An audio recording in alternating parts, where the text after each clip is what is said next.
الشيطان اللعين الرجيم. بسم الله الرحمن الرحيم. الحمد لله رب العالمين وبه نستعين وهو المعين، والصلاة والسلام على سيد الأنبياء والمرسلين سيدنا ونبينا وشفيع ذنوبنا وطبيب قلوبنا وبالقاسم محمد وآله الطيبين الطاهرين المعصومين المظلومين المنتخبين المنتجبين. أما بعد فقد قال الله تبارك وتعالى في كتابه المجيد وفرقانه الرشيد وقوله الحق. بسم الله الرحمن الرحيم. لقد خلقنا الإنسان في أحسن تقويم. صدق الله العلي العظيم. صلوات اللہ.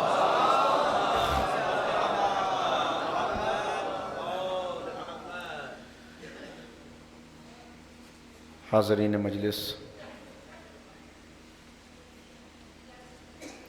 قرآن کریم انسان کا تعارف کرا رہا ہے.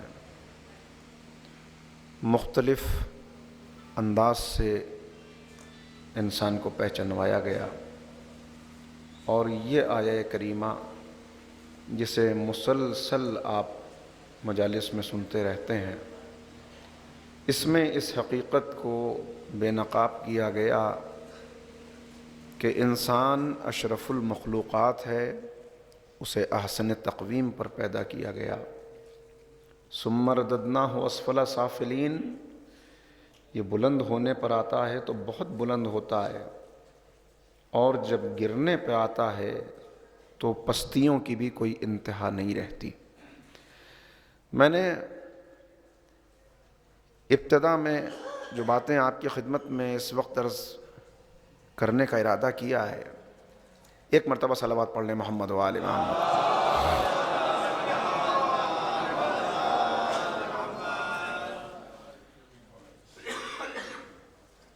چونکہ اس خمسہ مجالس کو خطاب کرنے کا مجھے 5ویں مرتبہ شرف حاصل ہو رہا ہے، اور مختلف موضوعات پر اس سے پہلے آپ کی خدمت میں نے کوشش کی کہ کچھ ایسی باتیں پہنچ جائیں جو آپ کے لیے بھی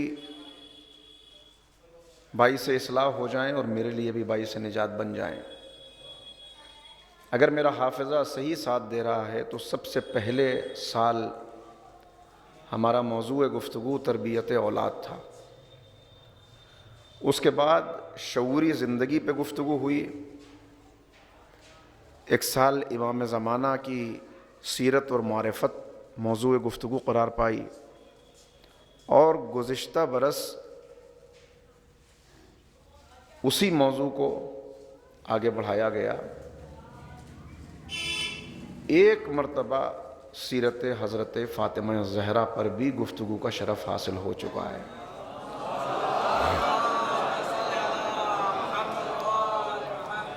لہذا آج کی گفتگو کو آگے بڑھانے سے پہلے میں اتنا عرض کرنا چاہتا ہوں کہ ذرا ہم اس پر توجہ کریں کہ یہ بار بار جو ہم ان موضوعات کو زیر بحث لاتے ہیں اور جمع ہو کر بیٹھتے ہیں تو ہمارے بیٹھنے کا اصل ہدف اور مقصد کیا ہے؟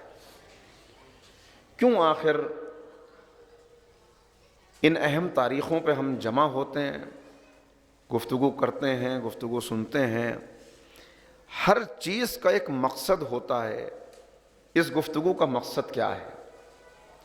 دیکھیے کوئی گفتگو انسان اس لیے کرتا ہے کہ زندگی میں الجھنیں بہت ہیں، پریشانیوں میں گھرا ہوا ہے، لہٰذا کچھ فرصت کے لمحات مل جائیں، کچھ گفتگو ہو جائے، کوئی باتیں ہو جائیں، اچھا وقت گزر جائے، اپنے غموں کو بھول جائے۔ یہ عام انسان کا طریقہ ہے کہ جب پریشان ہو جاتا ہے تو چلو بیٹھ کر باتیں کریں تاکہ کچھ گفتگو ہو جائے۔ اگر گفتگو کا مقصد صرف وقت گزاری ہی ہو تو پھر اس گفتگو سے ایسی گفتگو کا کوئی تعلق نہیں ہو سکتا، اس لیے کہ یہ تذکرے اتنے بلند ہیں کہ توہین ہے یہ تصور کرنا کہ وقت گزاری کے لیے ان کا ذکر کر لیا جائے۔ دوسرا موضوع اور مقصد گفتگو کا یہ ہوتا ہے کہ عظیم شخصیتوں کا تذکرہ ہے، ان کا ذکر ہے، ان کی مدح کرنی ہے جو ممدوح خدا بھی ہیں، ممدوح قرآن بھی ہیں، جن کی مدح قرآن کر رہا ہے، جن کی مدح رسول خدا کر رہے ہیں، جن کی مدح ملائکہ کی بزم میں خود مالک کائنات کر رہا ہے۔ تو اگر ہم ان کا ذکر کریں گے، ان کا تذکرہ کریں گے تو یقیناً ہمارے نامہ اعمال میں اضافہ ہوگا، ثواب ملے گا، لہٰذا ثواب کی خاطر گفتگو کر لی جائے۔ یہ ایک اچھا ہدف ہے، ایک اچھا مقصد ہے، لیکن اگر مقصد صرف یہی ہو کہ ثواب کی خاطر گفتگو کر لی جائے تو ہم نے ان ہستیوں کا حق نہیں ادا کیا اور ان کو پہچانا نہیں۔ اس لیے کہ اگر ثواب کی خاطر ہم یہاں جمع ہوئے تو یہ سمجھیے کہ نعمتوں کے ذخیرے میں سے ایک سب سے چھوٹی نعمت تھی جو ہم نے اپنے لیے منتخب کر لی۔ پھر مقصد کیا؟ اصل مقصد گفتگو کا ہے ان شخصیات کے نقوش قدم کو پہچاننا اور ان سے روشنی لے کر اپنے قلوب کو منور کرنا تاکہ ہماری زندگی کا معیار بھی بلند ہوتا چلا جائے۔ لہٰذا ہر مرتبہ، ہر مجلس کے بعد میں نے اس لیے یہ بات عرض کی کہ 5ویں مرتبہ اگر آپ سے گفتگو کا شرف حاصل ہو رہا ہے تو مجھے یہ سوال کرنے کا حق تو ہے کہ ہم اپنا جائزہ لیں کہ 5 مرتبہ کا مطلب یہ ہوا کہ 20 مجلسیں ہو چکی ہیں اور 5 مجلسیں، یہ سلسلہ اب شروع ہو رہا ہے۔ ہر مجلس کے بعد ہر ایک کو جائزہ لینا ضروری ہے کہ اس مجلس کے بعد میرے کردار میں کتنی تبدیلی آئی اور میں ان ہستیوں سے کتنا قریب ہوا۔ اچھا، قریب ہونے کا کیا مطلب ہے؟ اس لیے کہ اصل مقصد ذکر محبوب ہوتا ہی اس لیے ہے کہ ذکر محبوب قرب محبوب کا سبب بنتا ہے۔ ایک صلوات پڑھے مل کے محمد و آل محمد۔ ذکر محبوب قرب محبوب کا سبب بنتا ہے، مگر قرب کا مطلب کیا ہے؟ قریب ہونا کہتے کسے ہیں؟ ہم ذکر کرتے ہیں، عبادت کرتے ہیں، یہ عبادت اس لیے کہ اللہ کے قریب ہو جائیں۔ تو اللہ کے قریب ہونے کا مطلب کیا؟ کیا کوئی فاصلہ ہے جو طے کرنا ہے؟ قریب ہونے سے کیا مراد ہے؟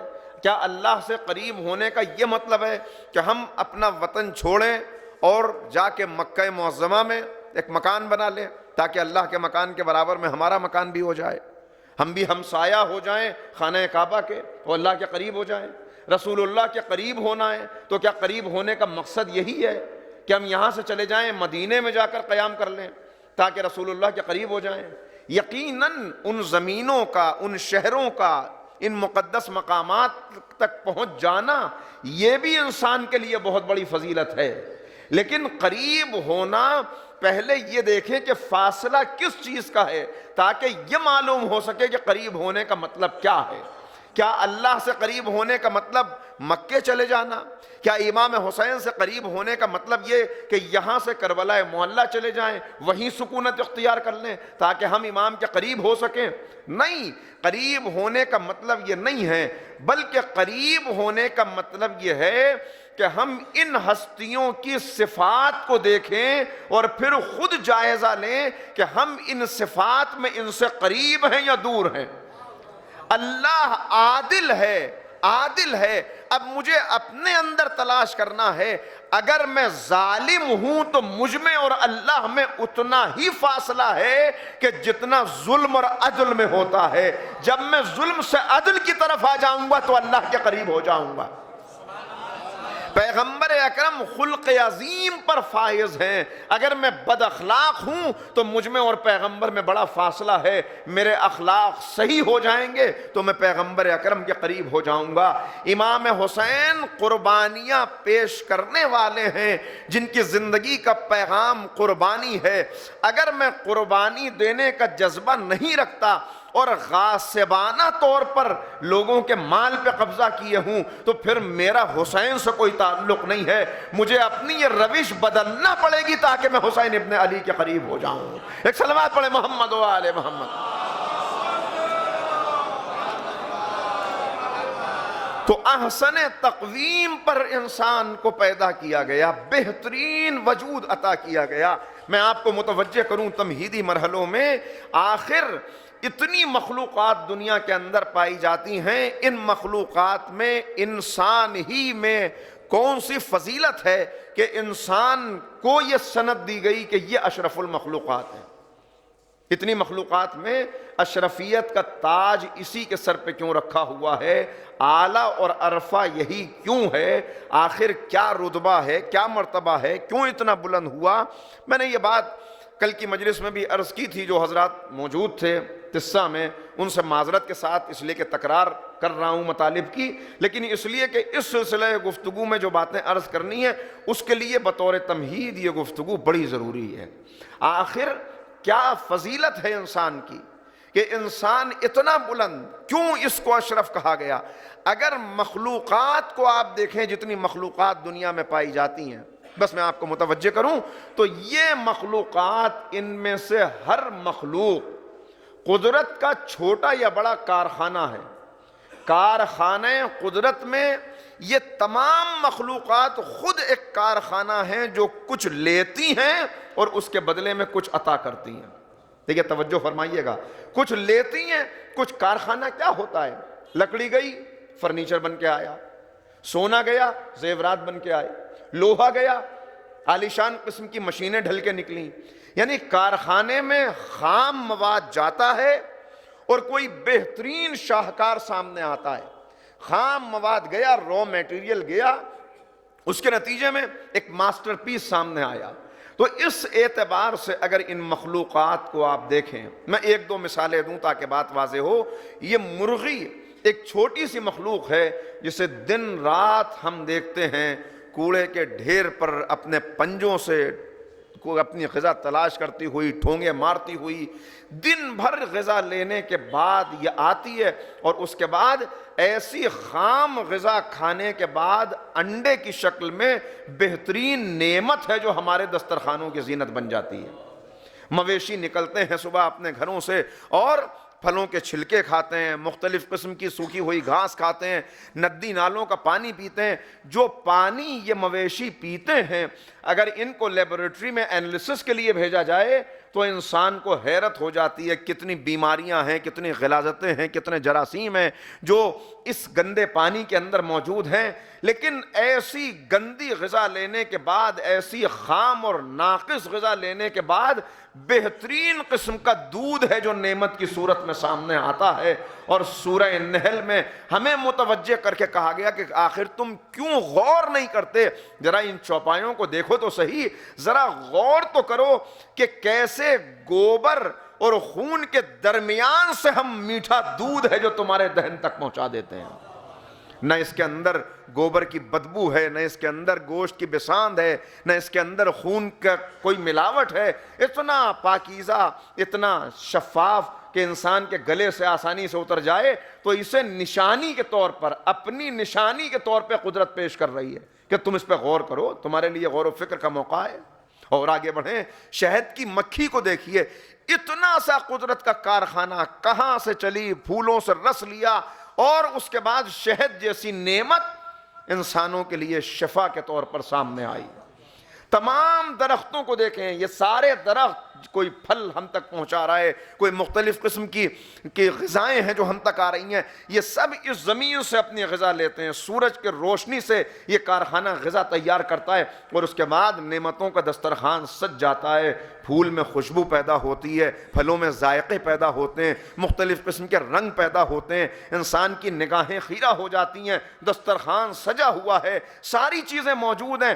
اب اسی اعتبار سے اگر انسان کو دیکھیں کہ انسان خام مواد کے طور پر کیا لیتا ہے اور اس کے بدلے میں کیا دیتا ہے، تو پھر حیرت ہو جاتی ہے کہ جو مخلوقات ہمارے سامنے موجود ہیں، انہوں نے کیسی غذائیں لیں جس میں جراثیم ہے، جس میں گندگی ہے، جو ناقص ہیں، اور کیسا ہمارے سامنے شاہکار آیا، کیسی نعمت آئی کہ یقین نہیں آتا۔ انسان جو کچھ لیتا ہے وہ کامل ترین ہے، اس کے دسترخوان پہ دودھ بھی موجود ہے، شہد بھی موجود ہے، پھل بھی موجود ہیں، سبزیاں بھی موجود ہیں، مختلف قسم کے میوہ جات بھی موجود ہیں۔ اتنی غذائیں لینے کے بعد یہ دیتا کیا ہے جو اشرف المخلوقات ہے؟ بہت توجہ رکھیے گا، آخر کیا دے رہا ہے جو اشرف المخلوقات ہے؟ ان مخلوقات کو اشرف نہیں کہا گیا، افضل نہیں کہا گیا، احسن نہیں کہا گیا، اس کے سر پہ یہ تاج رکھا گیا کہ تو سردار ہے، تیرے صدقے میں تیرے لیے یہ سارا دسترخوان سجا ہے نعمتوں کا۔ تو آخر کیا ہے اس کی خصوصیت؟ اگر اسی پیٹرن پہ دیکھیں کہ یہ دیتا کیا ہے تو حیرت ہوتی ہے، کیا دیتا ہے یہ انسان؟ اتنی غذائیں لینے کے بعد پیٹ غلاظت سے بھرا ہوا ہے، پسینہ، پیشاب، غلاظت، تصور کرنا بھی ذرا تصور ہو جائے تو انسان کا بیٹھنا مشکل ہو جائے۔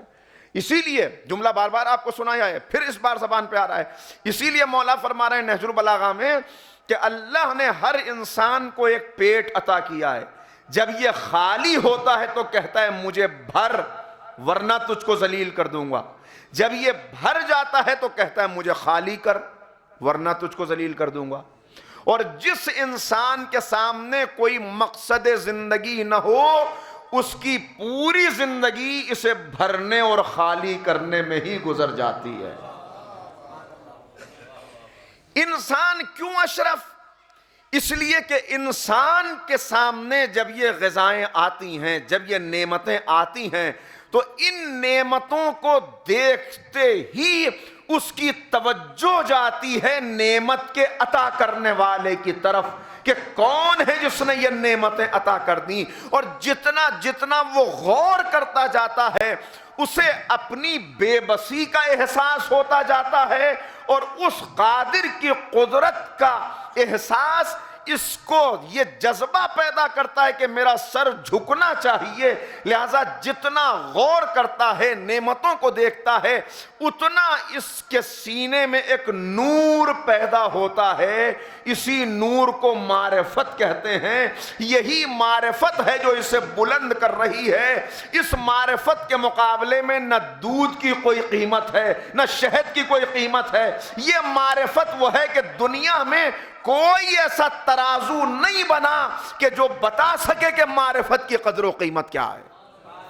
یہ معرفت ہے جو اسے بلند کرتی ہے، یہ معرفت ہے جو اسے اشرف بناتی ہے، یہ معرفت ہے جو اس کو متوجہ کرتی ہے۔ ایک انسان بیٹھا ہوا ہے اور اس کے بعد محسوس کرتا ہے ارے یہ میں کہاں پہ آ گیا، آنکھیں کھلی، یہ آنکھیں مجھے ملی جن سے میں دیکھ رہا ہوں، یہ کان جن سے میں سن رہا ہوں، زبان قوت بیان اس کو مل گئی، گویائی مل گئی، یہ زمین جس کے اوپر میں ہوں یہ فضا کے اندر معلق ہے، کس نے اس کو تھام رکھا ہے، یہ آسمان بغیر ستونوں کے کیسے کھڑا ہوا ہے۔ جتنا غور کرتا جاتا ہے یہ نور بڑھتا چلا جاتا ہے، اور جتنا نور بڑھتا چلا جاتا ہے اتنا شکر کے سجدے میں یہ گرتا چلا جاتا ہے، اور جتنا اس کے سامنے گرتا ہے اتنا ہی بلند ہوتا چلا جاتا ہے۔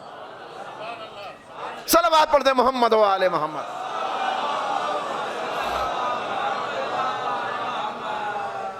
بس یہی ہے انسان کو بلندی عطا کرنے والی وہ نعمت کہ جو اگر مل جائے تو انسان اپنے مقصد زندگی کو پالے۔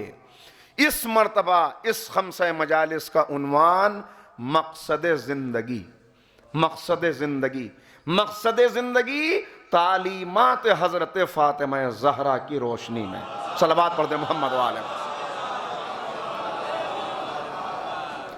اس لیے کہ مقصد اگر باقی رہے، ہم اپنے دن میں، آج صرف تمہیدی گفتگو ہے، اور یہ بھی آپ کی خدمت میں عرض کر دوں، حالات بھی ایسے ہیں، آپ کو معلوم بھی ہے، وبا کا خطرہ بھی ہے، موسم بھی سخت ہے، لہٰذا میری کوشش ہوگی کہ 1 گھنٹے کے اندر گفتگو ایک مرحلے تک پہنچ جائے اور وہاں سے اگلے مرحلے کی بات شروع ہو۔ آپ میرے مزاج اور انداز سے خوب واقف ہیں، اور میرے لیے بھی آپ حضرات نئے نہیں ہیں، لہٰذا بس آہستہ آہستہ باتوں کو پہنچاتا ہوا آگے بڑھوں گا۔ توجہات آپ کی رہیں تاکہ جو باتیں مجھے پیش کرنی ہیں وہ آپ تک پہنچ سکیں، اور دعا بھی ہے کہ اللہ تعالیٰ اس گفتگو کو، اس ہماری حاضری کو اپنی بارگاہ میں قبول فرمائے، اور اس ہماری عبادت کو ذریعہ بنا دے حضرت فاطمہ الزہرا کی شفاعت کے حاصل ہونے کا۔ اس دعا کی قبولیت کے صلوات پڑھیں مولانا۔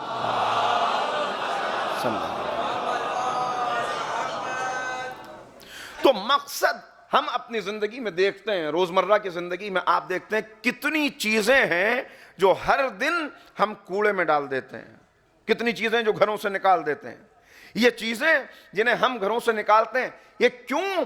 اس لیے کہ بنانے والے کی نظر میں جب کسی شے کا مقصد ختم ہو جائے، ناقابل استعمال ہو جائے، تو اب وہ زینت بنا کے نہیں رکھی جاتی، بلکہ اب وہ اپنی طرف سے اس کو دور کر دیتا ہے، کچل جائے، ختم ہو جائے، اٹھا کے خاکروب لے جائے، کچھ ہو، ہم سے کوئی تعلق نہیں، اس لیے کہ اس نے اپنے مقصد کو کھو دیا۔ پینسل لکھنا چھوڑ دے، بلب روشنی دینا چھوڑ دے، اس کے بعد کیا ہوتا ہے؟ پین انسان لکھ رہا ہے، فاؤنٹن پین آپ دیکھتے ہیں، دن رات کا تجربہ، میں صرف بچوں کے لیے یہ مثالیں پیش کرتا ہوں، چل رہا ہے بڑی تیزی سے لکھنے والا، لکھ رہا ہے، جیب کی زینت بنا ہوا ہے، لکھے جا رہا ہے، پھر ایک مرحلہ وہ آیا کہ یہ لکھتے لکھتے رک گیا۔ جب یہ رکا، اس کو غور سے دیکھا، 2-4 مرتبہ جھٹکے دیے۔ یہ جھٹکے دینا کس لیے تھا؟ یہ جھٹکے دینا اس لیے تھا کہ شاید اپنے مقصد پہ واپس آ جائے۔ جب کوئی اپنے مقصد کو کھو دے تو خالق یہ کوشش کرتا ہے کہ اپنے مقصد پہ واپس آ جائے۔ ہماری زندگی میں بھی جو آزمائشیں آتی ہیں، کبھی بیماری کی صورت میں، کبھی نقصان کی صورت میں، یہ قدرت کی طرف سے جھٹکے ہوتے ہیں۔ کہاں جا رہے ہو؟ اب بھی واپس آ جاؤ تاکہ قابل قدر بنے رہو۔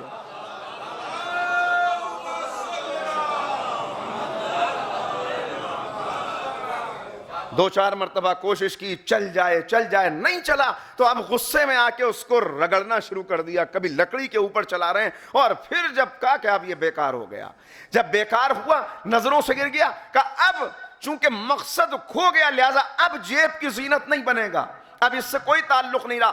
یہ وہ مرحلہ ہے کہ اگر یہ مرحلہ آ جائے، اللہ اکبر، اللہ اکبر۔ اس سے پہلے بھی آیت آپ کو سنائی ہے، پھر عرض کر رہا ہوں، وَلَا تَكُونُوا نَسُوا اللَّهَ، وَلَا مت ہو جانا ان لوگوں کی طرح، وَلَا تَكُونُوا نَسُوا اللَّهَ کہ جنہوں نے اللہ کو بھلا دیا، وَلَا تَكُونُوا كَالَّذِينَ نَسُوا اللَّهَ فَأَنسَاهُمْ أَنفُسَهُمْ، مت ہو جانا ان لوگوں کی طرح جنہوں نے اللہ کو بھلا دیا۔ جب بندہ اللہ کو بھلا دے تو پہلے اللہ پھر موقع دیتا ہے اسے، آ جائے واپس، کسی مصیبت میں مبتلا کرتا ہے، آزمائش میں ڈالتا ہے، اب شاید واپس آ جائے، اب واپس آ جائے، مگر جب پھر بھی واپس نہیں آتا، مقصد کھو دیا، تو اب وہ مرحلہ آتا ہے کہ تم نے اللہ کو بھلا دیا تو اللہ نے تم کو تمہیں سے غافل کر دیا، تم کو تمہیں سے غافل کر دیا۔ اچھا ٹھیک ہے، نہیں چاہتے جاؤ گزارو جیسی زندگی گزارنا چاہتے ہو، جاؤ چلے جاؤ، اب ہمیں کوئی پرواہ نہیں۔ تو مقصد جب کسی چیز کا گم ہو جائے، جب مقصد سے وفاداری نہ کرے، پہلی چیز مقصد کو پہچان لینا۔ جتنا مقصد کو پہچان لیتا ہے، پھر اس مقصد کو پانے کے لیے انسان مسلسل کوشش کرتا ہے۔ یہ مقصد مجھے مل جائے، یہ مقصد ہے، اس سے دور نہ ہونے پاؤں۔ آپ زندگی میں دیکھیں، ہر انسان اپنے مقصد کے پیچھے دوڑ رہا ہے۔ ذرا آنکھوں کو بند کر کے تصور کیجئے تھوڑی دیر کے لیے، اپنے شہر کی صبح کا تصور کیجئے، ریڈ لائٹ کا تصور کیجئے، بازاروں کا تصور کیجئے، کیا گہما گہمی ہے، ہر انسان بھاگ رہا ہے، دودھ والا بھاگا چلا جا رہا ہے، اخبار والا بھاگا چلا جا رہا ہے، آفس کا بیگ لٹکائے ہوئے ملازم بھاگا چلا جا رہا ہے، کوئی کمپنی کی طرف، کوئی فیکٹری کی طرف، کوئی، یہ سب کہاں بھاگ رہے ہیں؟ یہ کہاں جا رہے ہیں سب؟ یہ ان کی بھاگ دوڑ اس لیے ہے کہ یہ وقت سے آگے نکل جانا چاہتے ہیں۔ یہ کس لیے بھاگ دوڑ، یہ گہما گہمی کس لیے؟ ہر دن بازار سجتے ہیں اور لوگ نکلتے ہیں خرید و فروخت کرنے کے لیے۔ روایات میں بھی اس دنیا کو ایک بازار سے تشبیہ دی گئی، جیسے بازار کی رونق لوگ آتے ہیں، اسی طرح بازار سجا ہوا ہے، لوگ بازار کی طرف نکل رہے ہیں، جا رہے ہیں۔ یہ جانے والے کہاں جا رہے ہیں؟ ان میں سے اکثریت وہ ہے کہ آپ پوچھیں آپ کی اس بھاگ دوڑ کا مقصد کیا ہے، تو ان کا جواب ایک ہی ہوگا، مقصد یہ ہے کہ وقت سے آگے نکل کے ایسے آرام و آسائش کے سامان فراہم کر لیں کہ شام کو آ کے سکون کی زندگی مل سکے، جوانی کی محنت بڑھاپے میں سکون کی زندگی دے سکے۔ یہ سب اپنے لیے آرام، بہتر لباس ہو، بہتر مکان ہو، بہتر سواری ہو، بہتر زندگی ہو، بہتر قسم کی سہولیات ہوں جو ملیں، اس کے لیے سب دوڑ رہے ہیں، جانے والے جا رہے ہیں۔ اور کچھ تو ایسے ہیں کہ دن کا دوڑ دھوپ ان کے لیے کافی نہیں ہوتی، وہ راتوں کو بھی جاگ رہے ہیں، نہ دن اپنا، نہ شام اپنی، نہ رات اپنی، بس بڑھتے چلے جا رہے ہیں اس مقصد کے لیے کہ زندگی میں آرام و آسائش کو جمع کر لیں، مہیا کر لیں۔ جوانی بھلے ہی ایسے گزر جائے مگر ضعیفی، دن ایسے ہی گزر جائے مگر رات، اسی طرح سے سب دوڑ رہے ہیں۔ انہی دوڑنے والوں میں کچھ اور آپ کو نظر آئیں گے، یہ بھی دوڑ رہے ہیں، یہ بھی بھاگ رہے ہیں۔ ان سے پوچھئے بھائی تمہارے جانے کا مقصد کیا ہے، کہاں جا رہے ہو؟ کہا جا رہے ہیں، نکلے اس لیے ہیں کہ ہماری اولاد کو اپنی ضرورت پورا کرنے کے لیے لقمہ حرام کی طرف ہاتھ نہ بڑھانا پڑے، حلال غذا لے کے آئیں تاکہ اللہ کی مرضی مل جائے۔ کچھ وہ ہیں جن کا مقصد ہے اپنے پیٹ کے لیے بہترین قسم کی غذائیں فراہم کر لینا، یہ پیٹ اور فرج کے غلام بنے ہوئے ہیں۔ اور کچھ وہ ہیں جن کا مقصد ہے بس اللہ کی مرضی مل جائے، راتوں کو یہ بھی جاگتے ہیں وہ بھی جاگتے ہیں، دن کو یہ بھی دوڑتے ہیں وہ بھی دوڑتے ہیں، مگر دونوں کی بھاگ دوڑ میں بڑا فرق ہے۔ ان کا مقصد ہے اپنی ضروریات کو پورا کرنا حلال طریقے سے، اور اس کے بعد کچھ زیادہ مل جائے تاکہ معاشرے کے ضعیف لوگوں کا بھی خیال کر سکیں، کمزور لوگوں کا بھی خیال کر سکیں۔ بس یہی وہ ہیں کہ ان کی بھاگ دوڑ یہ اللہ کو پسند ہے۔ اللہ ملائکہ کو بزم ملائکہ میں کہتا ہے دیکھو میرے ان بندوں کو دیکھو، یہ جا رہے ہیں، مگر یہ وہی ہیں جن کو امیر المومنین کہتے ہیں اجسادہم فی الدنیا وقلوبہم فی الجنان، یہ رہتے دنیا میں ہیں مگر ان کا تذکرہ آسمان والوں میں ہوتا ہے، اس لیے کہ ان کے دل وہاں سے جڑے رہتے ہیں۔ صلوات پڑھتے محمد و آل محمد۔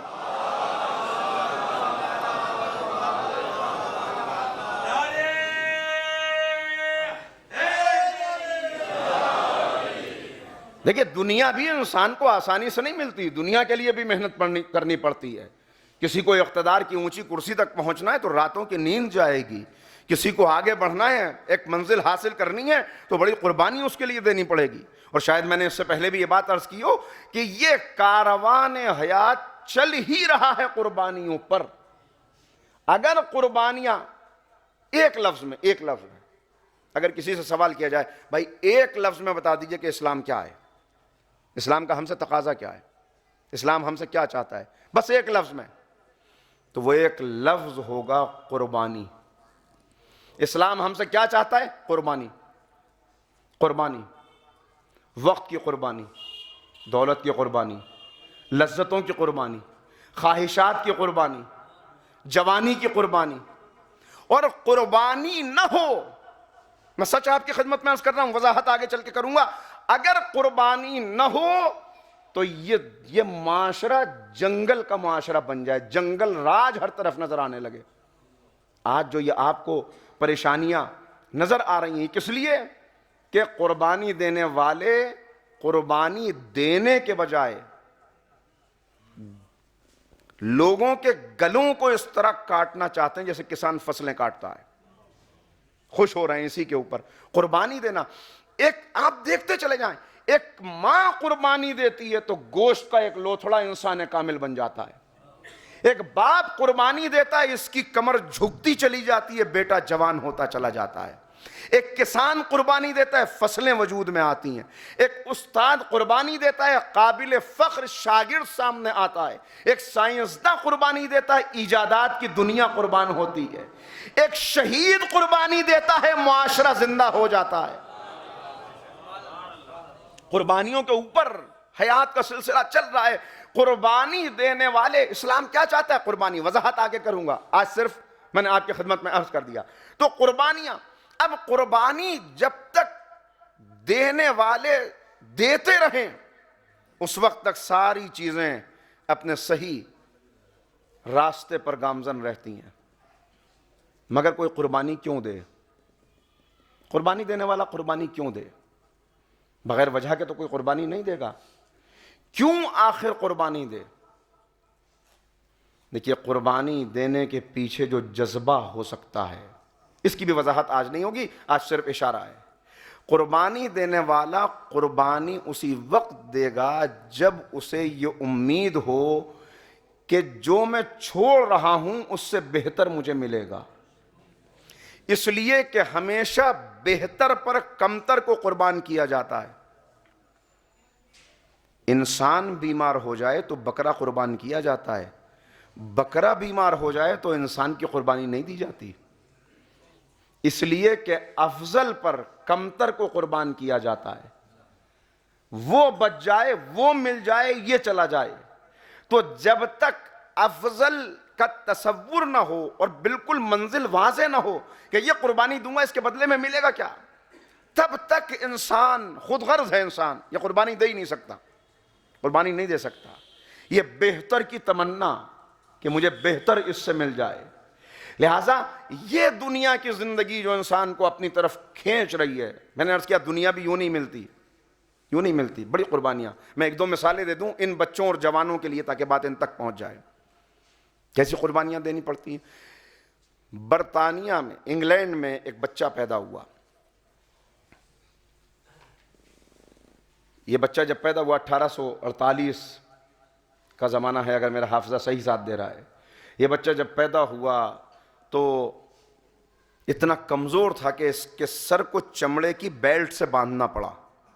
اور اس وقت سب طبیبوں نے کہہ دیا کہ اس کا بچنا مشکل ہے. مگر یہ بچہ زندہ رہا. آگے بات بڑھی، اسکول میں اس کا ایڈمیشن کرایا گیا. وہاں اس کو کمزور ترین طالب علم قرار دے دیا گیا. بھئی یہ آگے پڑھ نہیں سکتا، ذہن کا کمزور ہے. اساتذہ کا شکوہ یہ تھا کہ کلاس چلتی رہتی ہے، سب بچے متوجہ رہتے ہیں، یہ باہر دیکھتا رہتا ہے، نہ جانے کھڑکی کے باہر کہاں خلا میں اس کی نگاہیں رہتی ہیں، یہ آگے بڑھنے والا نہیں ہے.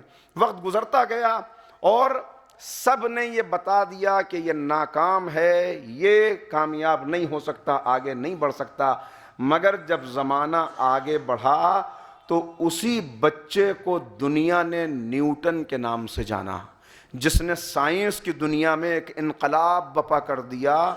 وہ زمانہ، وہ دور جو آئنسٹائن کا دور کہلاتا تھا، نیوٹن کی تحقیق کے بعد پورا زمانہ ہی نیوٹن کا زمانہ کہلانے لگا. آخر یہ بچہ جس کو سب کمزور کہہ رہے تھے، یہ اتنی بلندی تک کیسے پہنچ گیا؟ اب اس کی لائف ہسٹری کو آپ پڑھیں تو آپ کو معلوم ہوگا کہ اس کے اس بلندی تک پہنچنے کا راز یہ ہے کہ یہ کلاس روم میں بیٹھ کر ان باتوں پر جو سامنے ہوتی تھیں ان پہ توجہ نہیں کرتا، بلکہ یہ فطرت پہ غور و فکر کیا کرتا تھا. یہ فطرت پہ غور و فکر کرتا تھا. آسمان کو دیکھ رہا ہے، بہتی ہوئی ندیوں کو دیکھ رہا ہے، پہاڑوں کو دیکھ رہا ہے، اور فطرت میں غور و فکر کر کے اس نے اپنے مقصد کو ڈھونڈ لیا کہ میری منزل کہیں اور ہے. یہ مجھے کلاس روم کہیں اور لے جانا چاہتا ہے، میری منزل کہیں اور. اور پھر جب اپنے مقصد کو پہچان لیا تو بتانے والوں نے بتایا، جو اس کی لائف ہسٹری ہے اس کے اندر آپ کو معلوم ہوگا کہ 6 گھنٹے یہ شخص بے سدھ پڑا رہتا تھا. شک ہونے لگتا تھا زندہ ہے کہ مر گیا، سانس چل رہی ہے کہ نہیں. اور پھر اچانک اٹھ کے کھڑا ہو جاتا تھا اور 8 گھنٹے لکھتا رہتا تھا. پاس میں کھانا رکھا ہوا ہے، ٹھنڈا ہوا جا رہا ہے. کرسی پڑی ہوئی ہے، اس پر بیٹھنے کی فکر بھی نہیں، بس لکھے جا رہا ہے، لکھے جا رہا ہے، لکھے جا رہا ہے۔ اپنے مقصد سے اس وفاداری نے، اپنے مقصد کو پہچان کر اس مقصد کے لیے اس دی جانے والی قربانی نے اس کو اتنا بلند کیا کہ اس کے علم سے آج دنیا فائدہ اٹھا رہی ہے اور نہ جانے کب تک اٹھاتی رہے گی۔ یہ دنیا کی مثالیں ہیں، میں نے عرض کیا یہ مثالیں ہمارے لیے نمونہ نہیں ہے، لیکن میں اس لیے عرض کر رہا ہوں تاکہ یہ احساس دلا سکوں، یہ بتا سکوں کہ دنیا بھی آسانی سے نہیں، کوئی بھی چیز حاصل کرنی ہو اس کے لیے قربانی دینی پڑتی ہے۔ قربانی دینے کا پہلا قدم ہی یہ ہے کہ انسان مقصد کو پہچان لے، مقصد کو پہچان لے اور آگے بڑھتے چلے جائیں۔ مثالیں بہت ہیں، میں ایک مثال اور دوں جس کو شبلی نعمانی نے اپنے سفر نامے میں لکھا ہے۔ انہوں نے کہا میں قسطنطنیہ کا سفر تھا اور میں جا رہا تھا، اس پر جہاز میں سوار تھا، ایک پروفیسر اورنولڈ تھے جو علی گڑھ مسلم یونیورسٹی میں فلسفے کے پروفیسر تھے، کہا وہ بھی اس کے اندر سفر کر رہے تھے، ملاقات ہوئی، بات چیت ہونے لگی، کہا کئی دن کا سفر تھا، ایک مرحلہ وہ آیا درمیان میں سمندر میں پہنچ کر موجیں ذرا تیز ہو گئیں، اس کے بعد انجن میں کوئی خرابی آ گئی، کہا انجن میں خرابی آ جانا آج کا جیسا دور تو نہیں ہے کہ جلدی سے خبر پہنچا دی جائے، کہا ہاتھ پیر پھول گئے سب کے، اس لیے کہ یہ احساس ہوتا تھا اب یہاں سے زندہ نہیں جا سکتے، بچنا مشکل ہے، انجن میں خرابی آ گئی، پیغام پہنچانا آسان نہیں، یہاں گھرے ہوئے ہیں، کہا سب پریشان تھے، کہا اس وقت میں نے دیکھا کہ وہ پروفیسر وہ جلدی جلدی کتاب کو پڑھ رہا ہے اور نوٹس بنا رہا ہے، پڑھ رہا ہے اور نوٹس بنا رہا ہے، پڑھ رہا ہے، کہ میں اس کے پاس گیا، میں نے کہا آپ کو خبر بھی ہے کیا ہوا؟ کہا معلوم ہے جہاز کا انجن خراب ہو گیا، کہا پھر؟ کہا ہو سکتا ہے یہ آخری سفر ہو سکتا ہے میرے پاس یہ چند گھنٹے ہی بچے ہوں، کہا پھر آپ کو فکر نہیں ہے؟ کہا فکر ہے تبھی تو جلدی جلدی لکھ رہا ہوں، اس لیے کہ بس یہی چند گھنٹے اگر ہیں تو یہ چند گھنٹے ضائع نہ چلے جائیں، ضائع نہ چلے جائیں۔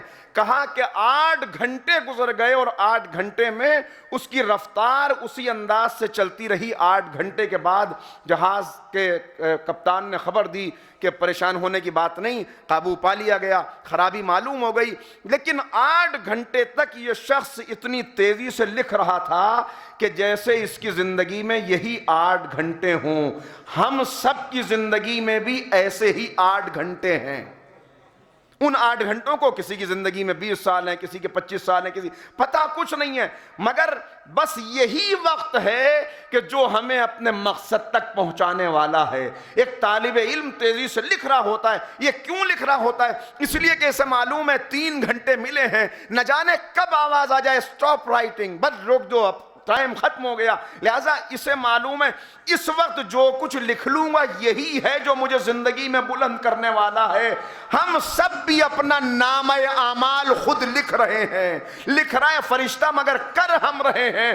بس زندگی میں جیسے طالب علم کے پاس 3 گھنٹے ہوتے ہیں ایسے ہی وقت زیادہ نہیں ہے، اپنے مقصد کو پہچان کر اس سے قریب ہونے کے لیے جتنا تیزی سے لکھتے چلے جائیں گے اتنا ہی بلند ہوتے چلے جائیں گے۔ ایک صلوات پڑھ دے مل کے محمد و آل محمد۔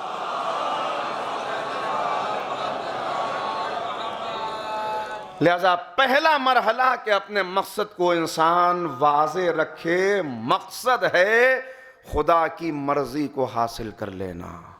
بندہ کامیاب ہو جائے اگر بندے کو رضا الہی مل جائے، اگر بندے کو رضا الہی نہ ملے تو ناکام ہے یہ بندہ۔ تو اب یہ کیسے ملے، کیا کرے اس کے لیے، یہی ہے جو ہمیں غور و فکر کرنا ہے، اور اسی کی ہم کو دعوت دی گئی، بتایا گیا کیسے تمہیں یہ حاصل ہوگا۔ سب سے پہلے یہ محسوس کر لو کہ اس دنیا میں بے بسی، تم بے بس ہو، تمہارا اپنا کچھ نہیں۔ دیکھیے آج جس چیز نے تباہ کر دیا معاشرے کو وہ کیا ہے؟ وہ یہ احساس، بس میں نے عرض کیا آج صرف تمہیدی مرحلے ہیں، لہذا آج صرف سناتا ہوا آپ کو بڑھ رہا ہوں۔ وہ یہ احساس، 2 غلط فہمیاں پیدا ہوئیں، بڑی شدید غلط فہمیاں۔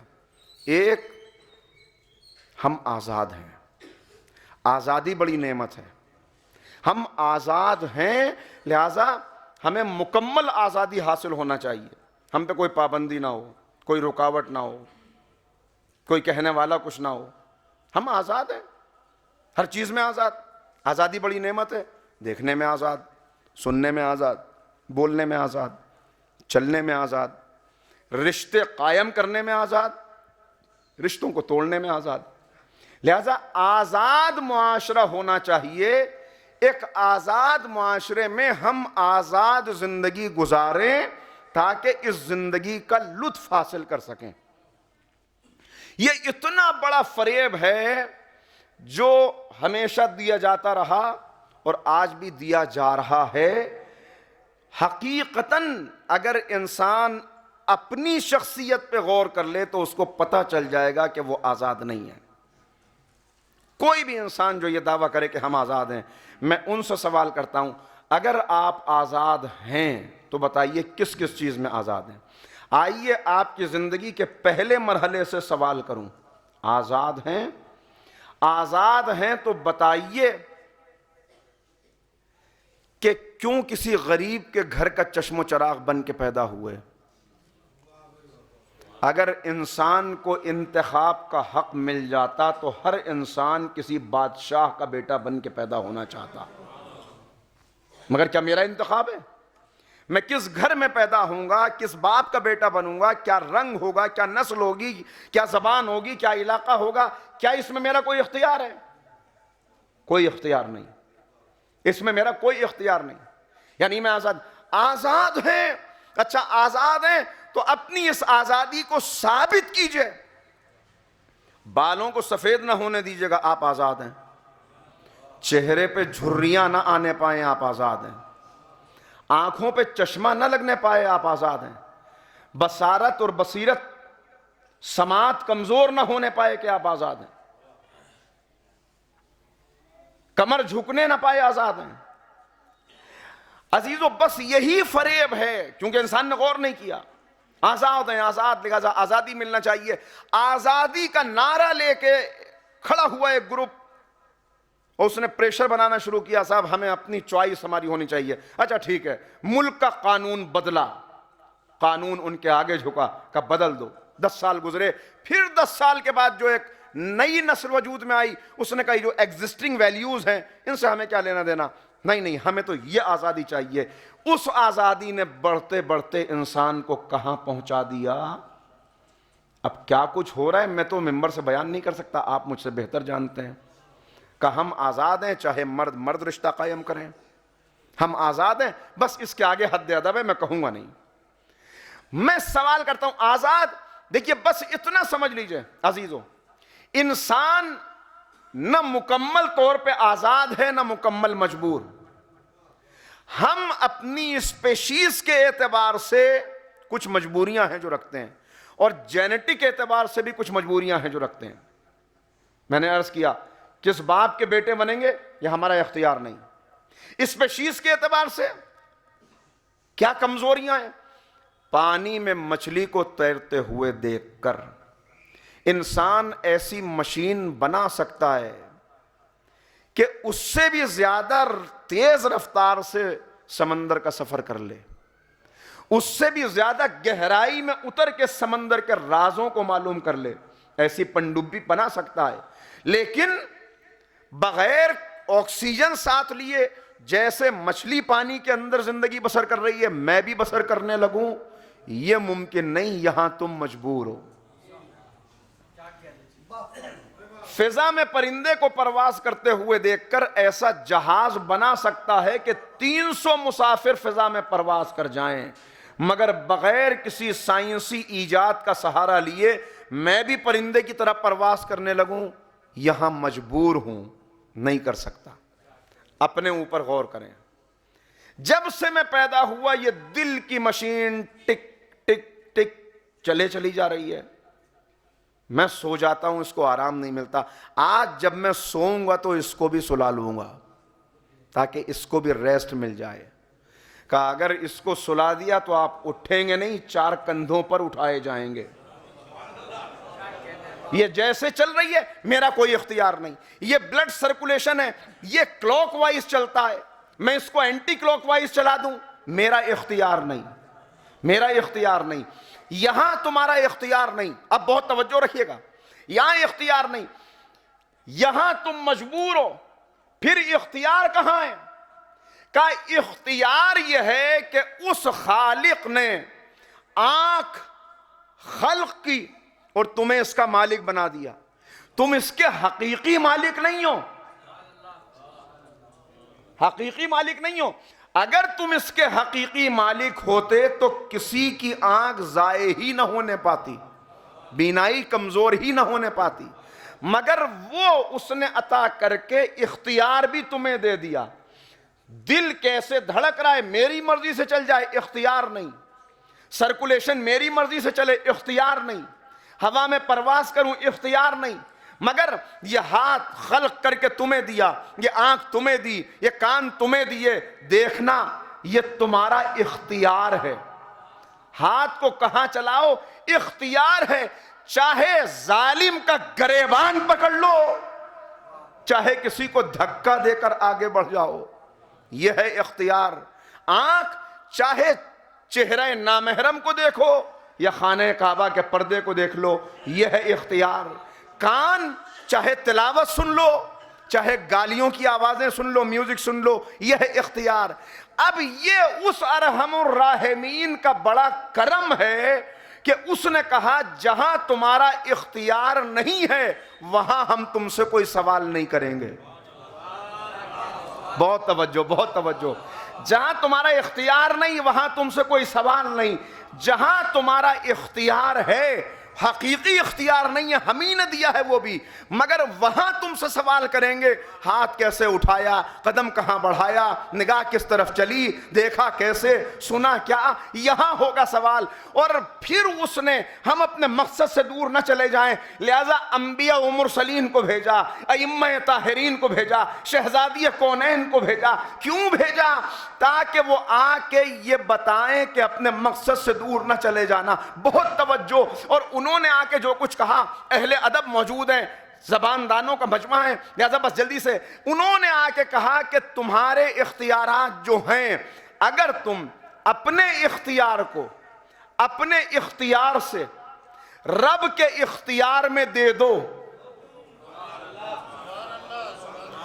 اگر تم اپنے اختیار کو اپنے اختیار سے رب کے اختیار میں دے دو تو تمہارے اختیارات اتنے بڑھ جائیں گے کہ تم تصور بھی نہیں کر سکتے. تمہارے اختیارات بڑھتے چلے جائیں گے, مگر شرط کیا ہے؟ جبر نہیں, زبردستی نہیں. اگر اسے جبر کے ساتھ سروں کو جھکانا ہوتا تو پھر کون تھا جو اس کے آگے سر اٹھا سکتا؟ مگر نہیں. اور یہی اس کے نمائندوں کے لیے بھی ہے. اگر علی خود کو علی منوانے پہ آ جاتے تو کون تھا جو نہ مانتا؟ مگر اہل بیت کا مزاج بھی خدا والا مزاج ہے. جیسے خدا خود کو منوانے کے لیے جبر نہیں کرتا, تم کو اختیار دے دیا چونکہ زندگی آزمائش ہے, ایسے ہی اہل بیت نے بھی خود کو نہیں منوایا, بلکہ جب بھی منوایا خدا کو منوایا. اتنا منوانے کے لیے خدا کو قربانیاں دی کہ اپنی تو قبروں کے نشان بھی چھپا لیے, اور خدا کی اس کو واضح کرنے کے لیے سر پہ ضربت لگنے کے بعد بھی اعلان کر دیا فزت برب الکعبہ. صلوات پڑھ دے محمد و آل محمد.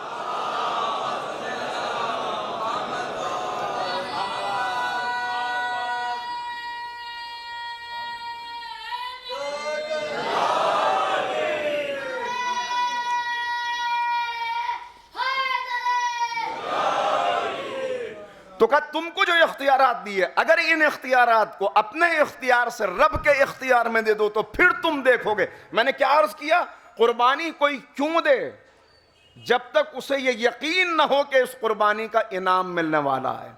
لہذا کا اختیارات ہیں تمہارے, ان اختیارات کو روکو, ٹھہرو, رکو, پہچانو, غور کرو, اب آگے بڑھو. ہاتھ تمہارا ہے مگر اس اختیار کو اس کے اختیار میں دے دو. اور اگر تم نے ایسا کیا تو اب تم دیکھتے چلے جاؤ, ہاتھ تمہارا ہوگا اگر تم نے اس کا اختیار یہاں تک لے آنے میں کامیابی حاصل کر لی تو اس ہاتھ پر آتے ہی سنگریزے کلمہ پڑھنے لگیں گے، انگلی کے اشارے سے سورج پلٹ آئے گا، ہم تمہارے اختیارات میں اضافہ کرتے چلے جائیں گے، ہم اختیارات دیں گے، ہم تمہیں بہتر کون ہے انسان کہ اس کے ساتھ نیکی کروں تو اس کو پتہ نہیں چلے گا، ان کے ساتھ کروں تو ان کو خبر نہیں ہوگی، اور چاہتا ہے کہ کچھ کروں تو پتہ بھی چلے، مگر وہ ایسا ہے جو کہتا ہے نہ اونگ آتی ہے نہ نیند آتی ہے، چھپا کے دو، دکھا کے دو، جو کچھ کرتے سب کچھ تمہارا جمع ہو رہا ہے، انعام وہاں ملنے والا ہے۔ تو پہلے یہ یقین دلا دیا، یہ بتا دیا۔ اب نعمتوں کو، کس چیز کو نعمت سمجھ رہا ہے؟ آزادی کو، آزادی حاصل۔ اب اس کو یہ معلوم ہوا کہ آزادی کیسے حاصل ہوگی، کہ آزادی حاصل ہوگی دولت سے۔ دیکھیے بار بار جب بھی انسان اپنا مقصد خود متعین کرتا ہے، اپنا مقصد زندگی جب بھی خود بنائے گا، ٹھوکرے کھائے گا، ٹھوکرے کھائے گا۔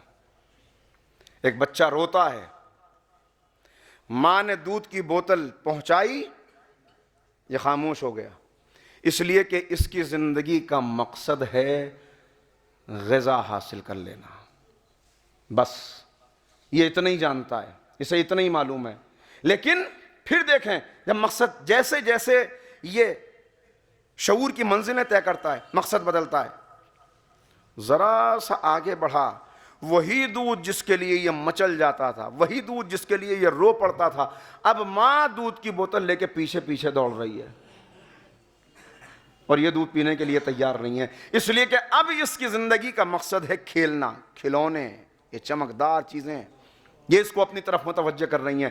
جیسے ہی مقصد بدلا، پرانی چیز بے وقت ہو گئی، وہی کھلونے جن کے اندر یہ گھرا رہتا ہے، اب یہ ذرا سا آگے بڑھا، اب یہ بے قدر و قیمت ہو گئے، اب یہ بے وقت ہو گئے، اب اس کو محلے کے لڑکوں سے دوستی کرنی ہے، وہ میرا دوست ہے، وہ میرا دوست ہے، وہ میرا دوست ہے، والدین روک رہے ہیں، بزرگ منع کر رہے ہیں، اساتذہ کہہ رہے ہیں ان دوستوں کے چکر میں برباد ہو جاؤ گے، مگر اس کی زندگی کا مقصد زیادہ سے زیادہ دوست بنانا، پرانا مقصد کمتر ہو گیا، اور ذرا سا آگے بڑھا، ایک مرحلہ آیا، شعور کی آنکھ کھلی، اب اس کو پتا چلا ان دوستوں کے چکر میں پیچھے رہ گیا، انہوں نے مجھے کیا دیا، میری زندگی برباد کر دی، نہیں، جب تک ڈگری نہ ہو، جب تک علم نہ ہو، اس وقت تک آگے نہیں بڑھ سکتا۔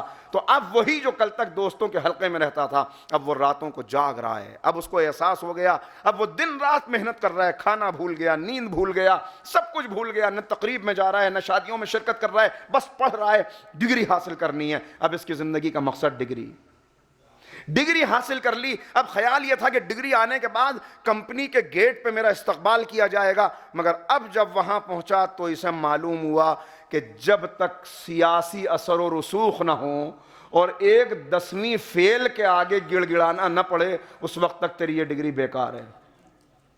نہیں، ڈگری سے کام نہیں چلے گا، مجھے بھی ایسی اثر و رسوخ حاصل کرنے۔ اثر و رسوخ کیسے حاصل ہوتے ہیں؟ پتہ چلا دولت آتی ہے تو اثر و رسوخ ملتے ہیں۔ اب ڈگری کو بھول گیا، اب دولت کے پیچھے دوڑنے لگا، دولت جمع کی، مگر گھر کا آنگن ابھی بھی سونا لگ رہا ہے۔ نہیں، جب تک ایک شریک حیات نہ ہو، ایک اچھی شریک حیات مل جائے۔ شریک حیات مل گئی، یعنی ہر مرحلے کے اوپر چونکہ مقصد خود طے کر رہا ہے، لہذا مقصد بدلتا چلا جا رہا ہے، یہاں تک کہ زندگی کی اس دوڑ میں بھاگتا ہوا جب سب سے اونچی چوٹی پہ پہنچ گیا اور اس نے سمجھ لیا کہ میں نے سب کچھ حاصل کر لیا، نام بھی ہے، شہرت بھی ہے، دولت بھی ہے، لوگ مجھے پہچانتے بھی ہیں، میری بات بھی ہے، جب سب وہاں پہنچ گیا تو اچانک پیر پھسلا، ایک تاریک گڑھے کے اندر آ گیا، اکیلا ہوں، روشنی بھی نہیں ہے، یہ میں کہاں آ گیا، یہ میں کہاں ہوں، کس سے سوال کرے؟ اتنے میں اس نے دیکھا کہ 2 آنے والے آئے اور انہوں نے آ کے کہا کہ کیا لے کے آئے ہو؟ اس نے کہا بھائی اس لہجے میں مجھ سے بات نہ کرنا، تم نہیں جانتے میرا بڑا بینک بیلنس ہے، مجھے بڑے لوگ پہچانتے ہیں، میرے بڑے سیاسی رسوخ ہیں، بڑی دولت میں نے جمع کی ہے۔ انہوں نے کہا دولت تو تم نے بہت جمع کی ہے، مگر جو وہاں کرنسی جمع کی ہے وہ یہاں نہیں چلتی. یہاں تو ایک سکہ چلتا ہے جس کا نام عمل خیر ہے. بس ایک سکہ یہاں چلتا ہے جس کا نام عمل خیر ہے. بتاؤ کیا وہ سکہ لے کے آئے ہو؟ اب اس نے یاد کرنا شروع کیا، ہاں وہ سکہ بھی میرے پاس ہے، میں نے فلاں موقع کے اوپر ایک غریب کی مدد کی تھی. قد دکھاوے کے لیے کی تھی. فلاں موقع کے اوپر ایک صلوات پڑھے محمد و آل محمد.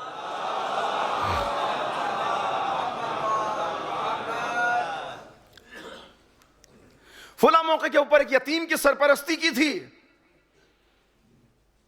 کہاں مگر اپنی اس نیکی کا ذکر کر کے اسے پورے معاشرے کے اندر ذلیل بھی کیا تھا.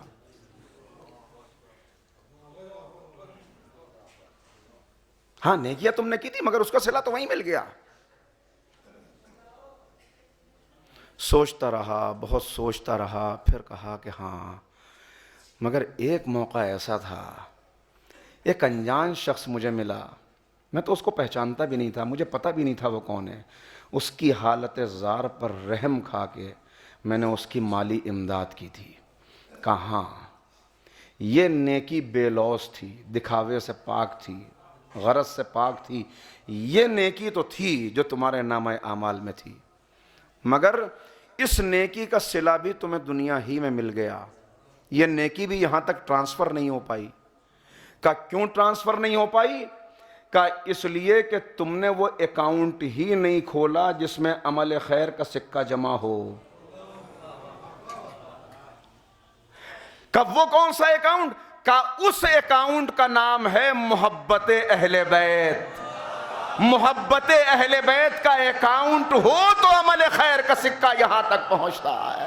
صلوات پڑھ دے محمد و آل محمد.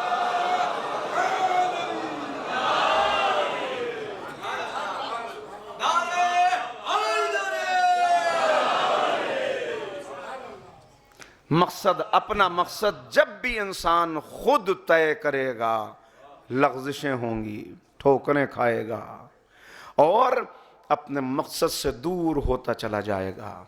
لہٰذا ضرورت ہوگی کہ اس کے مقصد کو واضح کرنے اور اسے اس کے مقصد کی طرف پلٹانے کے لیے وہ جس نے اسے یہ زندگی عطا کی وہ کرم بالائے کرم کرے اور اپنے ایسے نمائندوں کو بھیجے کہ جو بار بار اسے اس کے مقصد سے واقف کراتے رہیں،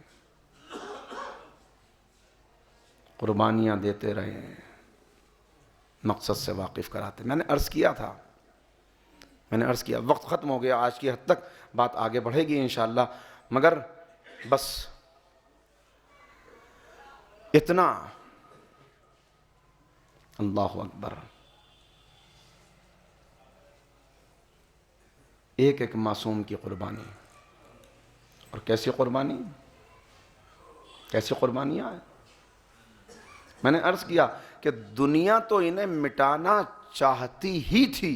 اب کیوں چاہتی تھی یہ بات آئے گی آئندہ کی مجلس میں، لیکن یہ خود بھی ان کی کوئی خواہش نہ تھی کہ لوگ ہمارا نام جانیں. ان کی تو بس ایک خواہش تھی کہ ہمارے ذریعے سے لوگ اپنے خالق کو پہچان لیں، بندے اپنے رب کے قریب ہو جائیں. اور یہ بات جو میں عرض کر رہا ہوں، انسان چاہتا ہے کوئی نیکی کرنے والا ہو، بہت آگے بڑھ رہا ہو نیکی میں، اس سے بھی آپ پوچھیں تو وہ نیکی، وہ تو ٹھیک ہے کہ وہ یہ چاہتا ہے کہ مجھے اس کا اجر ملے، لیکن کہیں نہ کہیں یہ ایک تمنا بھی ہوتی ہے کہ میرے مرنے کے بعد بھی لوگ میرے نام کو زندہ رکھیں، میرے نام لیوا رہیں، لوگ مجھے یاد رکھیں. میں نے یہ اسکول بنایا ہے، یہ ہاسپٹل بنایا ہے، یہ یتیم خانہ میں نے تعمیر، لوگ مجھے یاد رکھیں. مگر قربانیوں کا جذبہ تو کوئی اہل بیت سے لے کہ جو یہ بھی نہیں چاہتے کہ شہادت کے بعد ان کی قبروں کے نشان بھی دنیا جانے.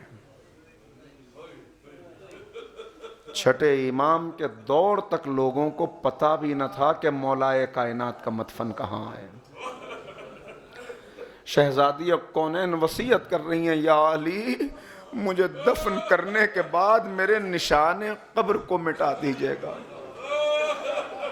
آج تک خبر نہیں، مشہور معروف یہی کہ جنت البقیع میں شہزادی دفن ہے، لیکن آپ علماء سے سوال کریں تو مولا نے 40 نشان قبر بنائے، قبر کے 40 نشان مولا نے بنائے۔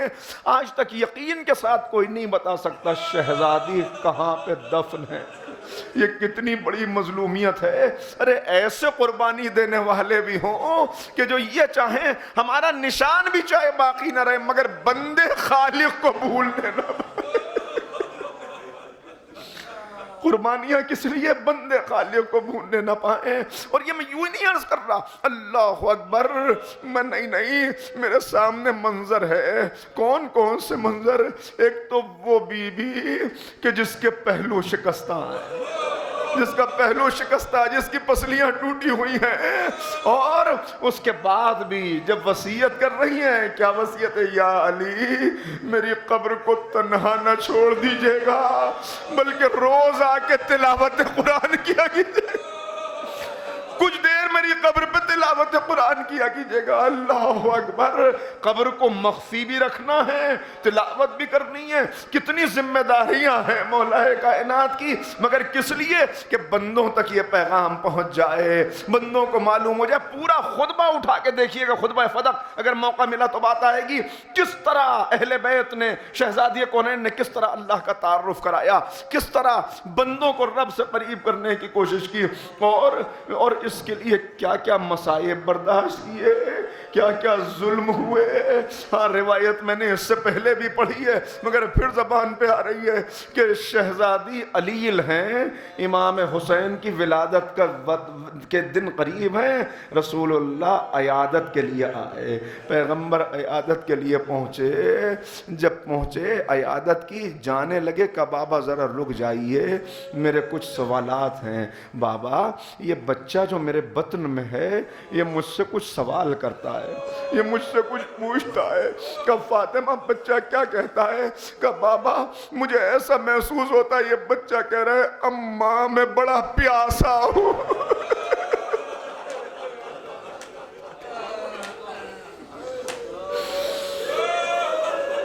اماں میں بڑا پیاسا ہوں۔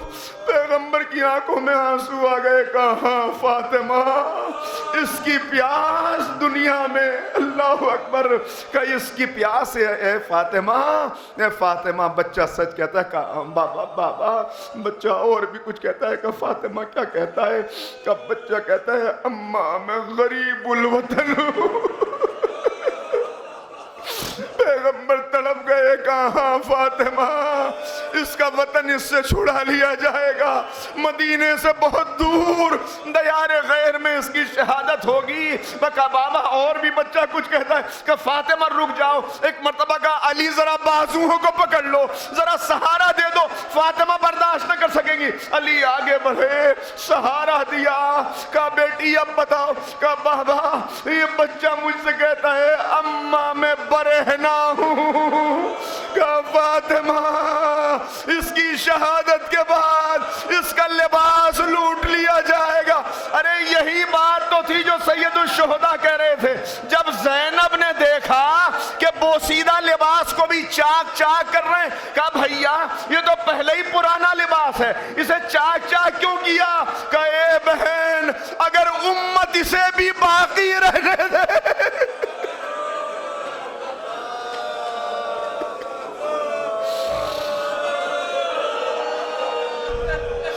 کہ بابا بچہ اور بھی کچھ کہتا ہے۔ کہ فاطمہ کیا؟ کہ بابا یہ بچہ کہتا ہے اماں میں ٹکڑے ٹکڑے ہوں۔ کہ اے فاطمہ شہادت کے بعد اس کا لاشا پامال ہوگا۔ امام زمانہ سلام کرتے، میرا سلام اس شہید پر جس کی بائیں پسلیاں دائیں طرف۔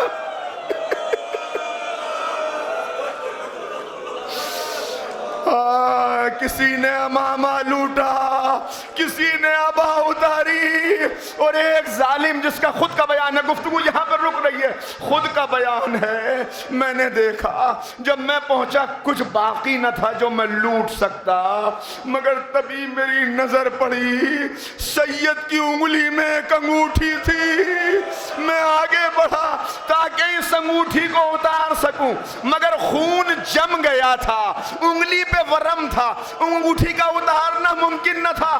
پھر کیا کیا؟ ارے ظالم خود بیان کر رہا ہے، میں نے ایک پتھر انگلی کے نیچے رکھا، ایک خنجر اٹھایا، انگلی کو کاٹ کے جدا کیا۔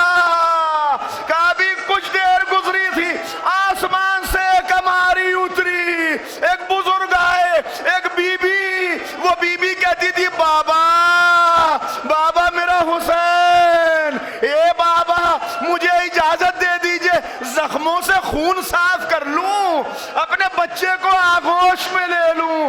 ہائے فاطمہ کی قربانیاں، ہائے زہرا، شکستہ پہلو سے آج بھی حسین کی غربت کا ماں۔